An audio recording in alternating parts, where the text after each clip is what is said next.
Well, welcome to the Global Math Department, everyone. My name is Lee Natero, and I'll be your host tonight. Tonight, we're going to be hearing from Dan Meyer, Faith Moynihan, Stephanie Blair, and the founder of Desmos, Eli Luberoff. Before we begin our session, I'd like to tell you a little bit more about the Global Math Department. The Global Math Department is an organization that is run entirely by volunteers. We have been leading free math PD webinars since 2012. And unfortunately, the Global Math Department will be closing up shop at the end of this season. Tonight's session is our fourth webinar from our last session. But if you'd like to connect with us, we do have an email account, globalmathdepartment@gmail.com, or you can reach out to us on Twitter. Before I turn the session over to our presenters, I'd like to explain how our webinars work. Our webinars are recorded and are available about 24 hours after the meeting ends. To view the recording, you can use the same link you used to get here tonight. The Global Math Department community prides itself on being friendly and supportive. The chat room is available for topical and general conversation throughout the meeting. And if the chatter gets busy, I'll be sure to catch your questions for the presenter to be addressed at the end of the presentation. If you haven't already done so, please introduce yourself in the chat, telling us what you teach, where you teach, and what your Twitter handle is, if you have one. And Eli, thank you for putting the Global Math Department's email in there. I appreciate that.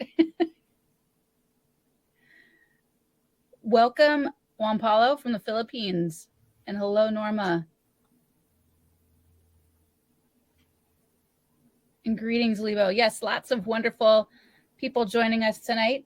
So tonight we have 4 speakers, Dan, Faith, Stephanie, and Eli, and they are going to be sharing with us on the topic what we learned about math, teaching, and technology while building Desmos. So I'm going to turn it over to Dan. Right on. Thanks, Lee. Hey, folks. So happy you're all here. Happy to be here with you. Really happy if you're here from the East Coast, where it's very late. Global math has been such a huge part of my own learning as a teacher, as a writer, as a curriculum developer, all the above. We know that this is a group that loves to learn and learn in community. So I thought that we would bring to you folks, when Lee invited us to chat, bring to you what we've learned in building stuff at Desmos over the last 10-ish years. We are each bringing a few minutes worth of sharing and hope to involve you folks in the chat and to hear questions from you and your own observations. So many thanks. I'm going to be introducing Faith and Stephanie and Eli, and I'll be introducing myself. So I get to choose my own intro here. Here's what I'd say is I have been a subscriber to the Global Math Department newsletter since 2016. I'm not sure how much credit I get for subscribing for so long to a free newsletter, but if there is a punch card or a reward for continued business, I think I get that. And I've been on Twitter learning with other teachers since 2007, which is 2 years earlier than the current bozo who owns Twitter. And I've also been someone who learned lots by writing on a WordPress blog going back to 2006. A lot of you folks don't know what a WordPress blog is, perhaps, but it was a huge part of my online learning as a teacher. I also got most of my most meaningful professional development came from reading on Google Reader from the years 2005 to about 2012. Can I get some hearts going in the chat if you yourself used Google Reader to get some learning done as a teacher? Very curious where the real heads are at right now. Awesome. Seeing those hearts in the chat. You folks all sound and look like this. Yeah, that's you. That's me. So anyway, been around for a bit and have had a lot of time to think about what it is that Lee and company have built through Global Math and the Math Twitter blogosphere, and also how the development of Desmos parallels that work just side by side in some really interesting ways that were a lot of fun for me to reflect on. So here are there's 2 just core attributes of the Math Twitter blogosphere, a name that rolls off the tongue just as smoothly as it did the first time I said it. And those 2 attributes, which are a part of Global Math Department as well, are connection and creativity. And there's some examples that I was just like thinking through my head, and I couldn't stop thinking about examples. There's just so many to name. But over time, some of my favorites were, for instance, the group blog, a collection of teachers from all around the country and world created a blog called One Good Thing, where in the middle of a job that is often very hard and with colleagues who are often very cynical, perhaps, they came together to write a little anecdote every day, one good thing about their day, a group blog. It was beautiful and uplifting. And Sam Shaw is apparently still going at it. I just learned today. He keeps writing like once per week. It's awesome. Or a virtual conference on soft skills where a bunch of disparate bloggers had a theme and created a conference. And we all participated in that theme, and other folks who wanted to would also participate. This was organized by Riley Lark, who would go on to found Pear Deck. Wild, this era of connection and creativity and what it produced. Or Graphing Stories was an idea that kind of germinated on my blog, where one weekend I asked people to submit like 15-second videos of things happening in a video and a graph of that thing. And then I created all these little videos that would go on to become part of people's projects and classes for a while. This is just connect people creating things, feeling the energy of creation and wanting to share that with each other with total strangers. And I don't know, like there was other kinds of products that I played host to through my blog, like various little, very novel, just weird math activities, like asking people to create an algorithm to decide if a color was blue, and they would try to predict what people had voted as blue. It's kind of like a Netflix recommendation algorithm in miniature. Anyway, I'd be very curious. Have these stirred anything for you? If you've been around the internet for a while, what is an example that you can recall of connection and creativity in the math, Twitter, or blogosphere? Take a second and think about it. I would love to know who's out there, what you have experienced. Toss it in the chat. Tom mentioned the collection of Which One Doesn't Belongs. Yeah, this is a group curated set of images designed to help students contrast different mathematical structures. And it all came together. Mary Barassa from Canada, sorry, I can't be more specific than that, hosted all of that and curated all of those. Yeah, what else we have here? Visual Patterns from Fawn Wynn, another one of those that just came through and was curated. A lot of different creative people contributed there. So I love all these. Yeah, loads of it. Ottawa sounds about right to me. Yeah, 3 reads. That's interesting. I wasn't aware that was a Twitter blogosphere phenomenon, but I'll go with it. We'll claim it. We'll claim it as our own. Here's the thing that was interesting about this time is that while global math and the math Twitter blogosphere were emphasizing connection and creativity, the kinds of technology that was in math classes was not connected or creative.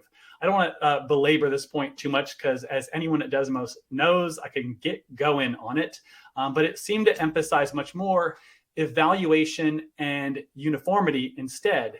If the big math ed platforms of the time had created, for instance, the One Good Thing joint blog, you would not share with one another. You would choose from 4 possible good things, and you would be told that you were right or you were wrong, and you would do it again. And so your creations were limited to one of 4 options, and your connection, you didn't share it with others or the world. You shared it with the box that rated you.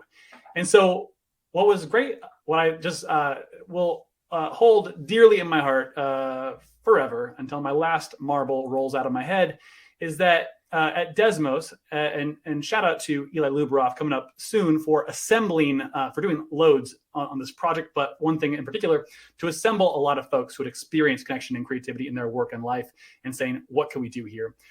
And we tried to create environments where students could be connected and creative in math. And that manifested in ways that I think we'll learn a lot from. Some of Faith may speak to this and others may speak to this. I would just say this manifested in some very simple ways, ways that at the time that now seem a little bit commonplace, but at the time were very different from what existed in classes for students. Like, for instance, we would just show students a thing. This is not our first activity or anything close to it. But what I do want to say is what was weird is that we, as one of our first kinds of input components, ways for students to express themselves mathematically, we just wanted a box you could type into. And the prevailing wisdom of the time was that, no. you can't do that because computers can't evaluate that. They can't rate that. They can't score that. But we said to ourselves, what's most important is not the evaluation of students quickly. It's that students can express an interesting thought in whatever form it came to them in. And we also had this checkbox that came pre-checked to show students their classmates' responses. This was also pretty novel at the time because the prevailing wisdom was students are a liability to one another, that your learning is in fact inhibited by the presence of other students who know different things than you do. They're bringing you down. And we thought, well, with the right kinds of tasks that benefit from different people thinking about them in different ways, you'd actually want to share your own response with others and have other people's shared with yours. So we had this box right here, which was not just like you can opt into it, you had to opt out of it. By default, it would be a thing that students saw. And over time, we would gradually add things like images and audio to that answer box because we realized, we got frustrated seeing how students would have interesting, brilliant thoughts to share, but lacked the ability to type it or to express it in words, but could draw a picture or could speak it out loud. We used technology in the same way that global math did to try to help people become creative and connected through their creations. And here's just an example of, down there at the bottom, you have share an image, share sound, share math. On the far right there, it says share with class. And that leads to these moments where you see your classmates said, and then this right here, which has had some really interesting effects on students. I was in a class in Watsonville, California, a couple of weeks ago, and some students had they saw the answer in a discussion and said, I knew we should have kept our original answer. And they had seen 3 students' responses. They had the right answer. The other 3 were incorrect in different ways. And they had been persuaded by that reasoning to change their answer. This is a sort of social negotiation that just doesn't happen except in connected and creative classes of the sort that we wanted to foster. And that led to other kinds of creations. So we invite students to create things like turtles, create your own turtle, create your own polygon, create kaleidoscopes, marble slides, transformations and a transformation golf, create turtles, lasers, pumpkins at Halloween or anytime, up to you really. We have students creating challenges for each other. And I was watching a video of a class this last week and seeing how excited students were to solve one another's challenges, much more so than the challenges we created for them. So yeah, those are 2 attributes, connectedness and creativity, connection and creativity that we learned from y'all. We got it from you. We got it from personal experience as part of this project called Global Math Department, the Math Twitter blogosphere. It was exhilarating to be a part of that and to watch how technology went into classes with students and they experienced none of that, left this huge opening for us to come along, collaborate together and try to restore that. So I only want to say before I pass things off to my talented colleagues to share some of their learnings, a couple of things. One, if you have questions about any of this, toss it in the chat. We'll have a little bit of time afterwards to chat and reflect with you all. I find myself wondering what is next for the Math Twitter blogosphere. I think it's safe to say that our online collaboration has taken a bit of a turn over the last year, 2 years, 3 years. I'm not sure what. Certainly it predates the current bozo running Twitter, buying Twitter. There's been a change in how people collaborate and connect and create. And I'm trying to figure it out. The only thing I hold on to is that connection and creativity, the act of creation, the act of social connection. Those are not artifacts of a certain decade of the internet's development. It's not limited to 2005 to 2025, let's say. Those are fundamentally human endeavors that will persist into whatever medium is next. I don't know if TikTok is the thing or if we're going back to, faxing blogs to each other or what it is, but I'm very curious where you folks, where we all are finding community, where we're able to find a home for our ideas about teaching. I hope to be there with you folks. So thanks for the opportunity to reflect a little bit. I definitely got a little bit emotional here and there. It's been, I know that I would not be the educator teacher, human being I am, if not for the ability to learn from people that I do not live anywhere near, many of whom I've never once met. That's been just a profound joy of my life, as has been working with the other talented folks who are on the call here, people of enormous creativity and integrity. Faith, I still remember our first chat as you were thinking about working at Desmos, and just how Faith on a really intuitive level was able to articulate and just get the power of technology to make creative experiences for students, even out of math. It's pretty abstract. We talked about Algebra 1, and Faith mentioned how different student responses to solutions of a system of equations could be aggregated, and we could kind of see the solution space start to form through student creations. It was just I had never met Faith before then, and it was just a real joy to experience someone just like with a very similar vision. And I knew that Faith was going to be able to take that vision and take our technology and mold it and shape it in ways that few others could. So I asked Faith to share. Faith has been working on our curriculum team for the last years. I can't remember now. It feels like forever. But we've been working for a good long time on curriculum of this novel sort, a core curriculum, not just like these little supplemental activities that were kind of my original experimentation with Eli and others. But the whole thing, we're doing it the full year, now grade 6 through Algebra 1 and onwards. So I wanted Faith to share a little bit about what she's learned building new kinds of activities for students. So please, would y'all welcome Faith up to the big show. Thanks, Faith. Thanks, Dan. Didn't know you were going to pull out that first ever conversation we had. Was so nervous trying to talk about all the things I love about Desmos, but so grateful for that opportunity. And thanks for the introduction, like gassing me up on Tuesday at like 9:15. Feels real nice, so appreciate it. Thank you. Hi, everyone. I am Faith Moynihan. I am a former teacher. I work at Desmos, and I think a whole lot about like building lessons and what are the questions, what are the tasks, what are the ideas that we want students to engage with. So real pumped to talk with you about some of the things we've learned over the past couple of years and thinking about core curriculum. So as I was like trying to get ready and think about like, what am I going to talk about? Like, I love the global math department so much because of the community that it brings together. And whenever I think of community, I think about the community agreements that we use at Desmos. So we have 11 community agreements. I'm not going to go through all of them tonight, but I think they're really integral in the work that we do because these community agreements are the ways in which we've agreed to work together. They're the foundations for the conversations that we have, the ways in which we communicate, and ultimately the ways in which we build together as well. So I want to use some of this language to help just kind of reflect and think about some of the work that we've done over the years with curriculum. So I'll go through just 3 of them, not all 11. So the first community agreement I want to talk about is that we make each other stronger by providing our honest feedback and opinions. We take feedback so seriously at Desmos because it really just makes everything better. I remember the first unit that we built. It was Unit 3 of Grade 8. It's all about linear functions and linear relationships.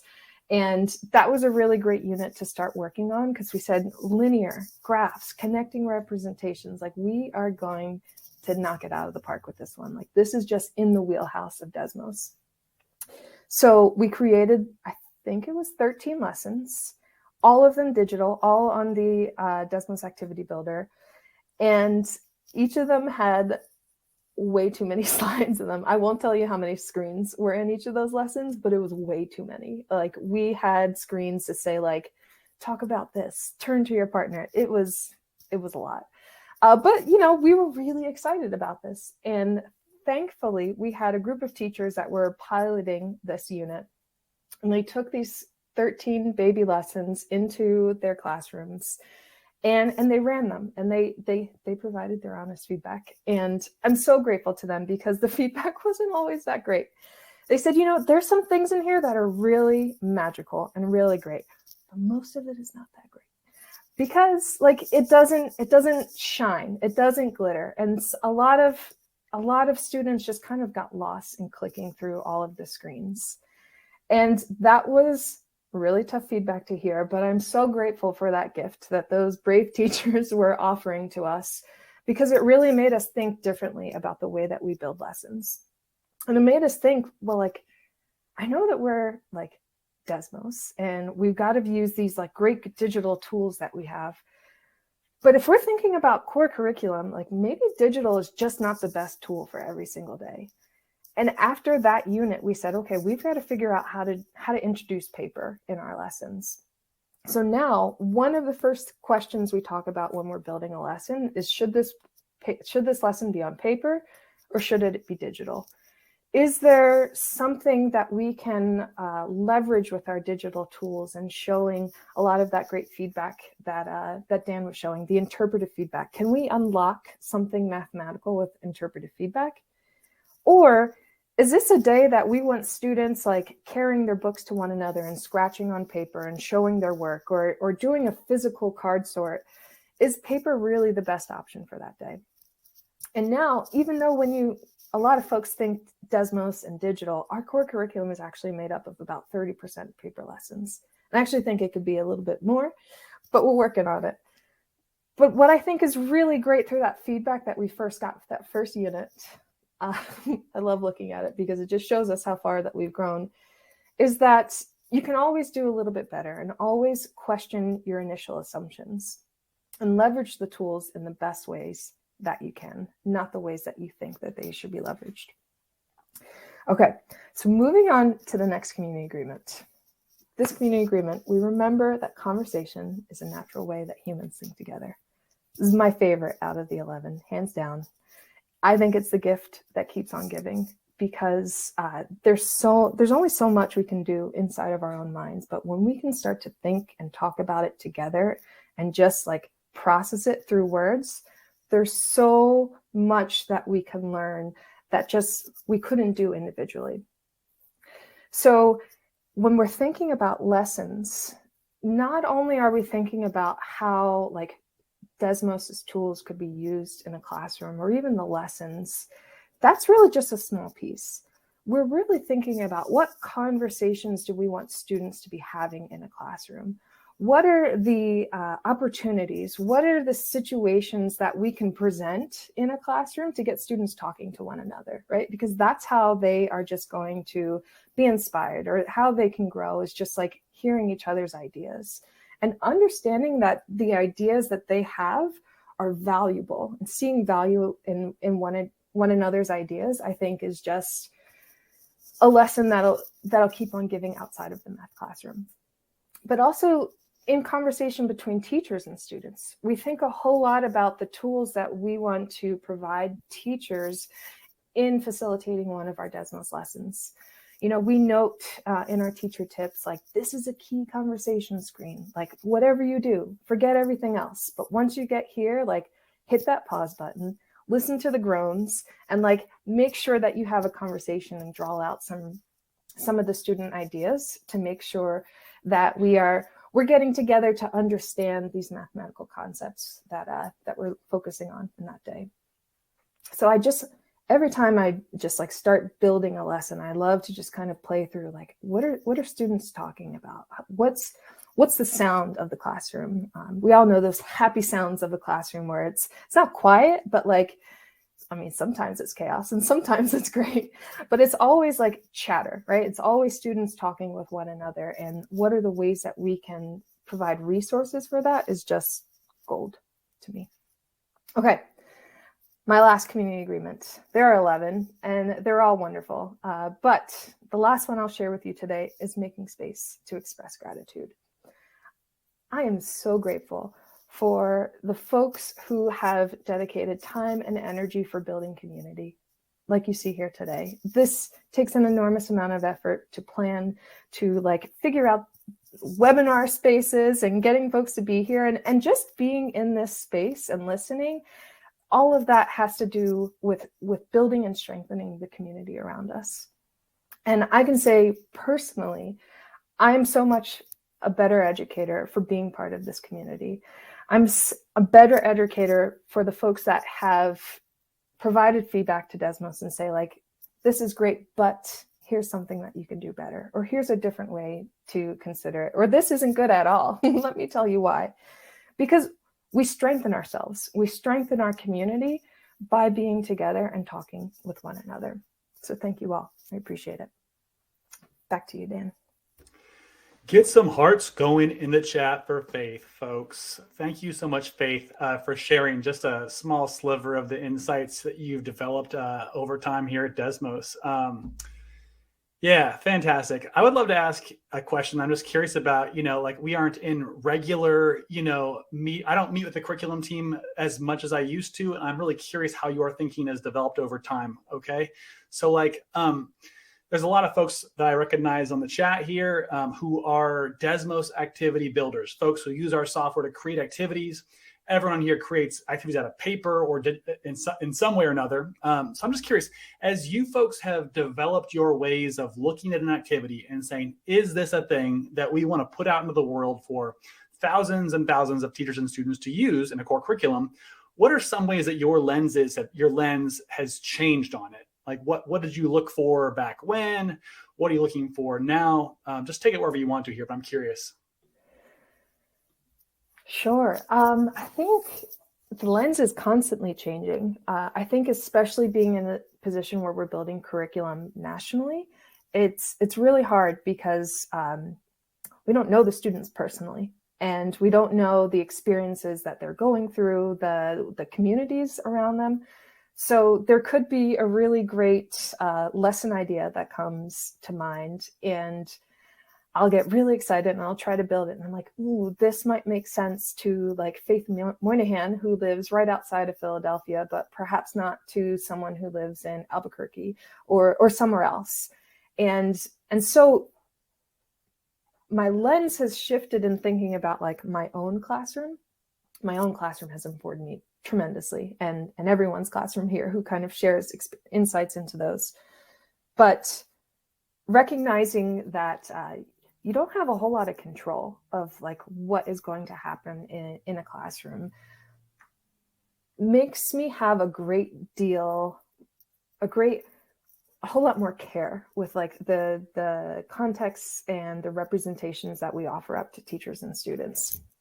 I wouldn't say I was reckless in my classroom, but like I had a degree of like knowing my students and knowing my communities that I could do a whole lot more that just wouldn't hit in the same way. And thinking about a national curriculum. I will say that another way that my lens is kind of shifted is learning from the amazing wizards over at our graph team and the ways in which that they have been able to bring concepts to life has helped me dream a whole lot bigger. But I look at one of their graphs and I just like exit and click out slowly because I don't understand it. I don't know how they just make all of the math work in a graphing calculator to like show a water slide going up and down. It's pure joy. But the ways in which that they have just taken a problem and they're just like, yeah, we can do that. No problem. You don't have to know how to do it, Faith, but like we can brainstorm and work together has helped me understand what are the different concepts that we can like bring to life in a classroom that I didn't have time to do as a teacher. You're planning lessons in 20 minutes, 30 minutes, maybe sometimes. And to be able to, spend a chunk of time just like thinking really deeply about like the minutia of like a screen or an interaction has made me grown a whole lot, I think. There was a period of time where it was a badge of pride, it felt like, for a district to say, oh, we make all of our own stuff. I think I've been there a little bit. I didn't like my curriculum. I built a bunch of stuff and I felt like some pride in that. And it's really the graph team, among others, but the effort that goes into a single interactive in a lesson, the number of people who approach that, the developers around it, all the copy editing and the quality assurance work that happens. To me, it testifies to like why you might want to rethink that. I don't know. It could be great what you're making, not knocking it, but like to have, what feels like an armada of people working on every lesson has been so interesting. And one challenge that we should talk about sometime offline, it's too interesting for this crowd probably, but is just like how you want to make stuff that's accessible to teachers of different capacities so that everyone can kind of put their imprint on it, so that a new teacher can find themselves in it and not feel bossed around by the curriculum, and a veteran can take it and stretch with it a little bit. It might be a little bit, in the weeds, but that's what your first comment made me think of. It's awesome stuff. Thanks, Faith. If you folks have questions that we can, any of us can answer, toss it in the chat. Would love to. But here's what we're at right now is that Faith has described how we are making curriculum on technology that was at a moment in time extremely novel and hopefully becomes less novel over time. And so I want to kick it over to Stephanie Blair. And Stephanie's been at Desmos about as long as I have been. Stephanie's worked on the curriculum team. Stephanie's worked across Desmos in a lot of different capacities. Stephanie was a math teacher and administrator. Stephanie has run conferences for teachers. One of my favorites, the Northwest Math Conference. Stephanie has led that in the past. And what Stephanie does now is take people in the middle of what for some of them is a very difficult change as they rethink what math is, what teaching is, the value of a student, as they move away from one model of teaching and technology to one that is more problem-based or open in some ways, that uses technology not to just assign a lesson and walk away, but to involve the teacher in facilitating, co-constructing an experience with students. For many teachers, they're just ready for it. And this is the tool I've been needing. And for many others, it requires a lot of change and challenge. And so Stephanie works with them on her coaching team, and also she supports the people who support them on site. The folks like I saw Norma Gordon in the chat, folks who support teachers. And that kind of change management it's so fun to watch Stephanie work in that realm. If I had Stephanie's job, I don't know. I just feel like I'm not patient enough. But Stephanie really sees the human endeavor that is teaching and the humans within that, and is willing to just work with them in loads of extremely patient, careful ways. So I was excited to ask Stephanie. Stephanie, what have you learned about the work of supporting teachers and making some big changes? So toss some hearts in the chat. Yep, I see it. Get them going. And Stephanie, let us know what you think here. Yeah. I find it funny you've described me as patient. I'm pretty sure that humans in my house right now may not use those exact words. But thank you. Yeah, my favorite part of my job is I get to talk to teachers and students and people who support teachers each and every day. A couple of years ago, someone asked me what I want to be when I grow up. And I said, I want to support teachers. And they're like, that is not a job. And I was like, oh, but it will be. And so I'm so excited that I get to wake up each and every day thinking about how can we support teachers and doing the impossible. And so I want to share some of the things that we've learned sort of over the years in this role. And the first one is that we've learned that teaching is impossible. Faith mentioned a 20-minute prep period, which Faith, I want to point out, I think that is the smallest amount of prep period I have heard. So you might win. There might be people who drop in the chat who have less prep period than that. But thinking about like other careers, very few, actually I can't think of a single one, gives teachers that 20-minute prep period to literally prepare for the full day. And in case you all don't know, on top of that prepping for the whole day, you do need to grade papers, catch up on emails, make photocopies, hope the photocopy machine is not jammed. That will take your whole prep period. While you're at it, make phone calls, make sure you're caught up on all the other things that people sent along your way, catch up with colleagues. Yeah, somewhere in there, you might need to go to the bathroom and you might need to grab something to eat. And don't worry if you're running late, because the bell will ring, the students will show up, and now you're back at teaching. And your goal with all of this, with those 20 to 40 students who are all looking at you, who come from different backgrounds, who come with different needs, is to get all those students at a set benchmark by a set date that somebody else set in the calendar for you. And yeah, you got that 20-minute prep period to do it. It's so impossible. And yet we've also learned, despite the impossibility of it all, that teachers are resilient. It would be so easy to say, like, this is impossible, I give up. And don't get me wrong, there have been almost 300,000 teachers who have said that over the past few years.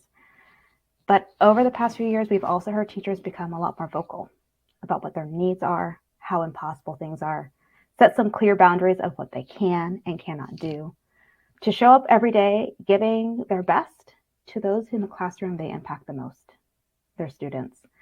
And I want to also be clear, giving your best every day is not always 100%. I have sent myself to class when I probably had little to no voice. And I know I'm not the only teacher who has done so. Really, the best a teacher can do is sometimes a step ahead of what a sub might be, or recently having to burden their colleagues to filling in their class during that 20-minute prep period they might have. I've also learned that our teachers are extremely resourceful. During remote teaching, I was continuously surprised at the ways that teachers would find to reach out to their students, to connect with them, to reach them, to support them in a way that education wasn't designed for. And that resourcefulness really hasn't gone away. I think all of you teachers know that students aren't okay right now. And we have seen teachers step up in ways our education system isn't designed for. From teachers opening up food banks in their schools to make sure that students and families have food on breaks, to connecting families and communities with a variety of public and community resources, from mental health to housing to healthcare, and so much more. Teachers go above and beyond to be resourceful in ways that I think so many people cannot even begin to imagine. I've also learned that teaching is isolating, no matter where you are. When I first started teaching, I was the only math teacher in the whole entire alternative school, so I thought it was just me. I transferred to a large middle school, and I found out it was just as isolating. And while I haven't heard teachers say those exact words over the years, I have heard teachers share those sentiments. From a teacher in a rural school district who hopped on the phone with me and said, "Can we just lesson plan together? I've never lesson planned with somebody, and it'd be so much more fun to lesson plan together." And I was like, yes, I miss lesson planning. Let's do this. And meeting with a teacher in the largest school district in the nation who was like, "I just want to tell somebody about this exciting math task. Someone that I don't have to explain all the nuances and the ahas." And so for an hour, we talked about this math task and how it went in her classroom. Teachers bear the successes and triumphs, the joys, the struggles, and so much more, oftentimes on their own. The concept of a common prep period really isn't common. If you have one, keep that to yourself. Be super excited, because it's not common across the country. And I have learned that teachers are going to find and make their own communities. People strive for connection. We're already seeing that here in the chat. And with a profession that can be isolating, that can feel impossible, the way that teachers are able to be resilient and be resourceful is to create a community.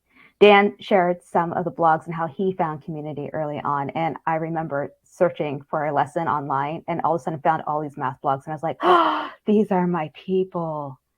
And not only were they like having blogs, but soon they were on social media and we were communicating back and forth like, "Hey, have you tried this lesson? Ooh, can you help me out with this?" Meeting up at conferences, meeting up at coffee shops, creating and building a community that often extends well beyond the classroom walls. And we have been so blessed for the Global Math Department over the past 11 years to provide a community for us all. And I know the webinars are going away, but I know the resources that have been created over this time will still be available for us all to continue in community. Dan, back to you. Give it up for Stephanie, please. Yeah, just seeing the hearts in the chat while you were talking, Stephanie. I mean, that is what you do. Teachers in the chat were just feeling like their work was seen and heard in ways that are really uncommon. And I think with the team that you've built of coaches, you folks have managed to scale what feels really unscalable, which is relationship, which is like you're making people feel like they have the warmest, most supportive expert coach at the ready whenever they need one in ways that are like obviously impossible. There's no way to do that across the entire country. And yet time after time, I hear stories like you're talking about where teachers feel fed by you and your team. It's fantastic. Thank you. for sharing. And I think Stephanie described the work of teaching as it actually exists and not as the people who often run technology companies wish it exists. At the time that I met Eli Luberoff, most ed tech CEOs had this idea that teachers and students were all on time to the same location, well rested, well fed, well caffeinated.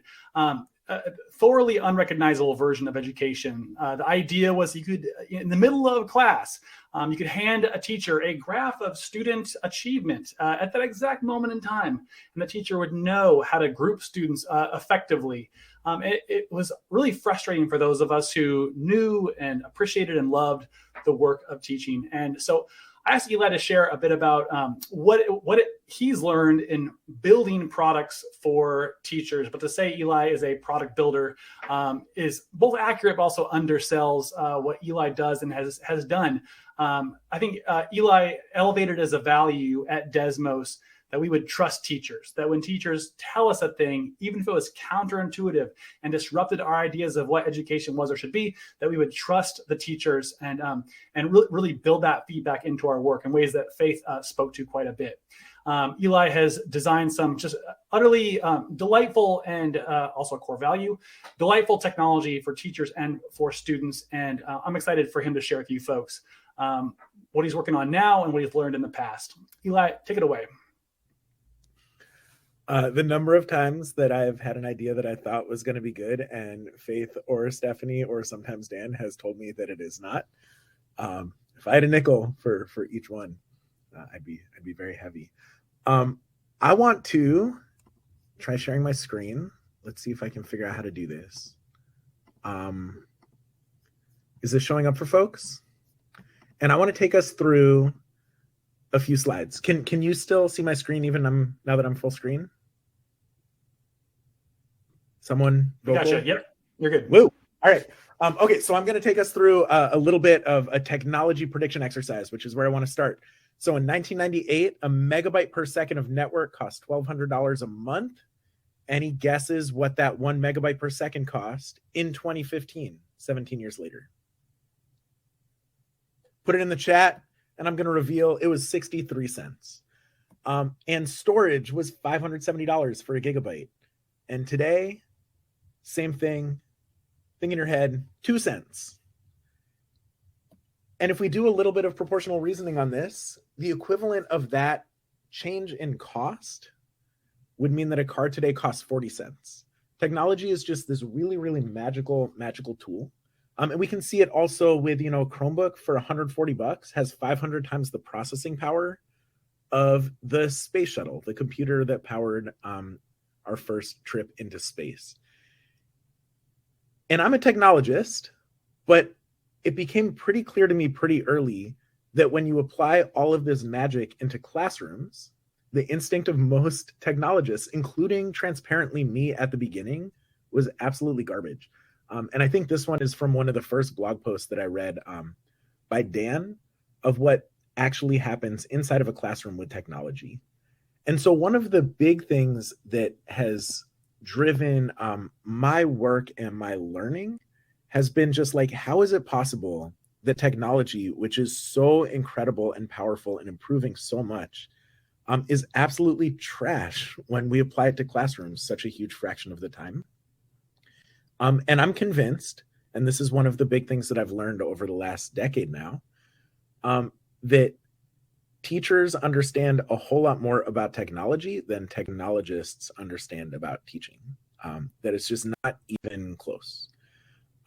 Teachers understand more about technology than technologists understand about technology a lot of the time, I think. Like, Dan is much better at using his computer than I am. Michael still taught me everything that I know about navigating between programs.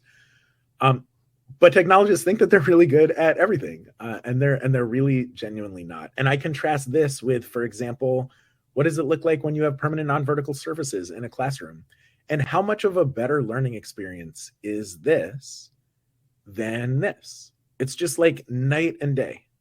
And so technology just does not does not do it. And in fact, my very depressing conclusion over the last 10 years, one might think, because I'm a technology CEO, and this is how I spend my time, is that technology solves just an unbelievably tiny fraction of the most important challenges in classrooms. I don't think that makes it unimportant. I think that there are so many huge challenges in classrooms, and I'm really happy to be helping by biting off one part of one piece of it. The place where I think that it becomes really problematic is when people, especially technologists, start to think that the scope of their work is much, much, much larger than it honestly should be. So when I think back to the very early days when I was kind of like just moved out to San Francisco and I'm going to start a technology company, and how quickly it became clear that whole industry is kind of busted, and how grateful I am for the really just like lucky early people who joined this team and then continue to grow a team that pop that bubble at every single opportunity. And this starts with the three people on this call and others. I remember the first time when I showed Penny Circle at, I think it was the Twitter Math Camp conference, and Christopher Danielson comes up to me afterwards and he's like, cool. But also, this is wrong in all of these ways, like the whole walk back to the hotel. And he's like, can I help you fix it?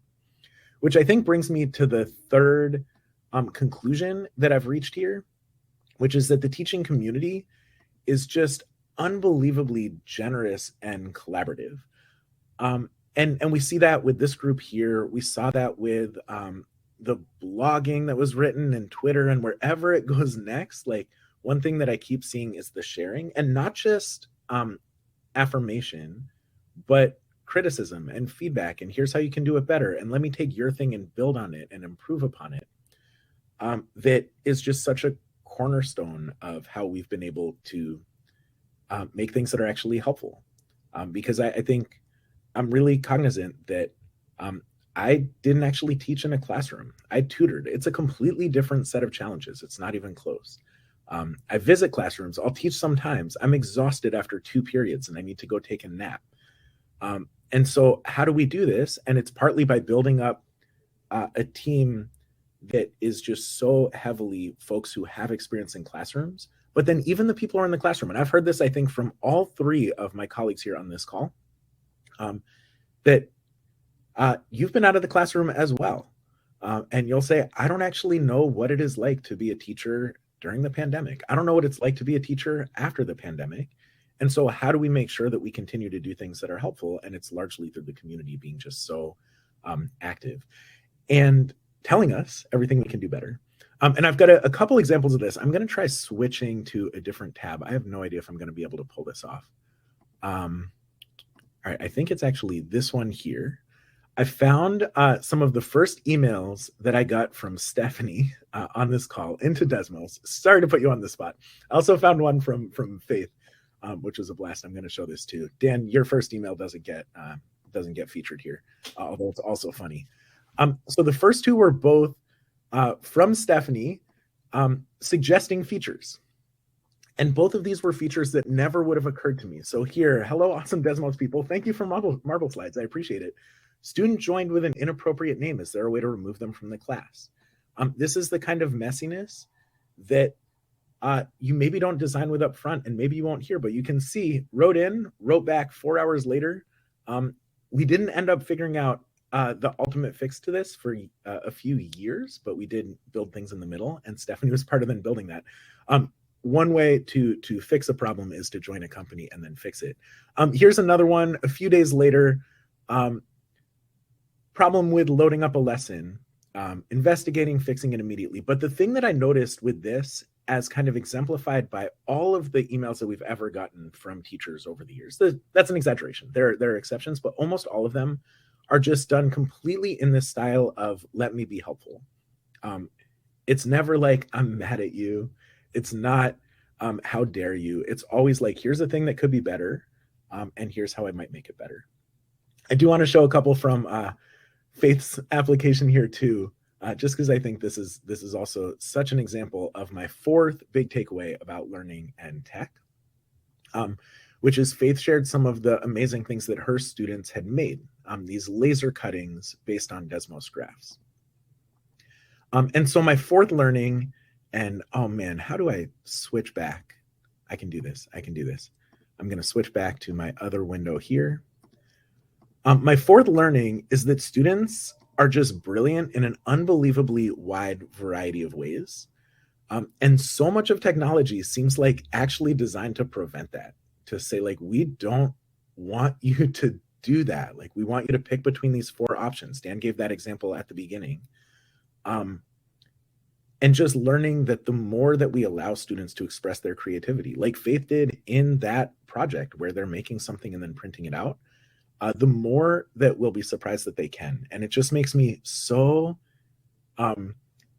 sad on one hand about how little technology tries to support student creativity, and then so optimistic because when you pull that off, you realize that students want to share, they want to create, they want to collaborate, they want to talk with the person sitting next to them about what they learned. Like, these are just innate human things that technology can support or it can hurt. And so one of the things that I've just been so pleased to learn is all of the different ways using technology that our teaching team, that our graph team, that our coaching team is able to expose that, show students that they are brilliant, show students that their classmates are brilliant, and show teachers that their students are brilliant, and show us that they're all brilliant. So that's what I prepared here. I want to leave some time for questions, but I also want to offer the possibility. This gets me in trouble every single time, but we have been working on some new stuff. And so if there's time at the end, I might show it because I don't think there's anyone here who can stop me. So Dan, it is back to you. Yeah, do you want to hear from me talking or see awesome stuff from Eli you've never seen before? If you have any questions, toss them in the chat. We got some cool folks on right now who'd be happy to offer their insights. I would love to know at some point, this call or another one, what you've been learning alongside us. We've learned alongside the Global Math Department and the Math Twitter blogosphere. I would love to know if you've been in the game for a while. I'd be so curious what you've learned as well. Drop it in the chat or send an email, dan@desmos.com. That one still works, I think. But yeah, Eli, let's see something new and fun and bonus points if you can tie it into any of the themes from today's talk. There's a chance I will. And then, yeah, definitely share some questions in here. I'm going to do a very quick peek. So as folks may or may not know, Desmos about 9 months ago split into Desmos Classroom, which is supporting the curriculum, and Desmos Studio, which supports the math tools. And one of my dreams of Desmos Studio was that there's been a few math tools that I've been really wanting to work on or improve over the last 5 years and haven't been able to, and now have been. And one of them that I want to show today, which is starting to get close, is an upgrade to our geometry tool, which for the longest time has been a disappointment to me. So if you are curious to try this out, you should email me. It's eli@desmos.com. We can add you into the beta testing. But I just want to show you a little bit of the dream of the geometry tool. So are folks able to see my screen? Yep. Awesome. Okay, so the old geometry tool, the current geometry tool, the one that people use today, I think knocks out of the park one of the design principles that I internalized really early, and I think kind of spreads across our team and probably across this whole group, of a low floor. Like, we want a student to come in, feel successful, recognize that they can create, and it does a really good job of that. But it, I think, kind of catastrophically fails at the other end of that, of a high ceiling, being able to then build more and more interesting and powerful things, connecting representations together. And a lot of that came from the fact that it was independent of the calculator. And so the thing that we've been working on is, what would it look like to build a geometry tool where at its base, it has all of the capabilities of the calculator too. So I'm just going to do a very quick demo of what this might mean. So this is a prototype where, instead of a set of tools down the side, you have them across the top, and you have the expression list here where you can actually do math on them. So let's try doing something. I'm going to do my classic where I create two circles like this, connect them with 3 line segments. But now I can do things like over here in the expression list, ask for the length of this line segment, and it's going to tell me what it is. And ask for the length of this line segment, and it's going to tell me that it's exactly the same. Or I could go here and I could make a triangle like this. I could ask for the angles of this triangle. I can see that they're all 60 degrees. And I can ask to add them out. I can say, what is the total of those angles? And I can get that it's 180 degrees. So I've got this connection between the expressions and the construction. The other piece that we wanted to do here is say everything that you could do by using these point and click tools, you also could do using commands in the expression list here. So for example, I could have taken this here and I could have made this a polygon using the polygon tool. So I'm going to type polygon and click on these 3 points, and it's going to make me a polygon, just the same way that I could have used the tool to do it.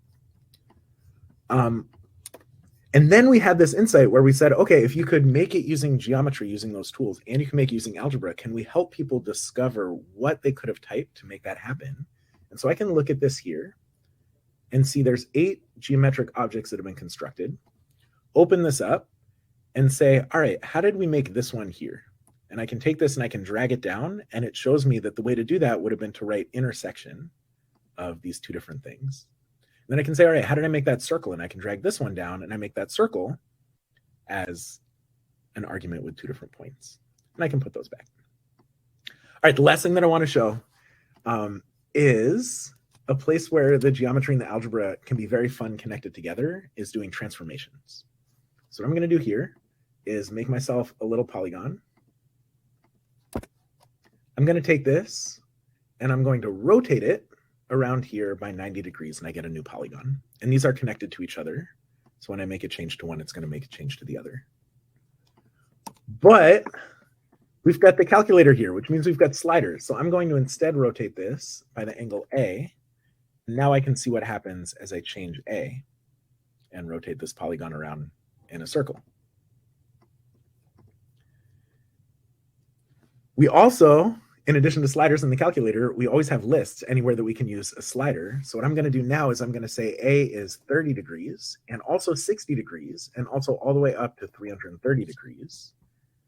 And I've made myself a snowflake. So here's the dream of this tool, is that it's got the low floor of the current geometry tool, but it's connected into all of the power of the calculator. And very excited to see what folks make with it soon. All right, that's my demo. People are going nuts in the chat. Huckleberry wants your email. I want your phone number.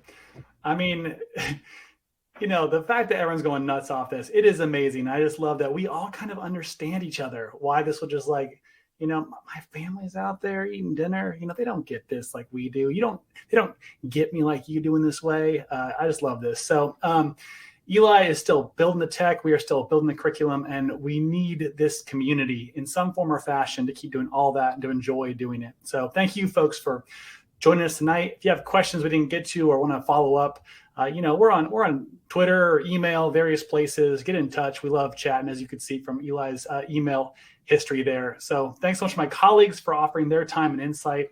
I always love learning from you folks, and the same goes to you folks out there on Twitter land and GMD. Thanks a lot, Lee. Take care, folks.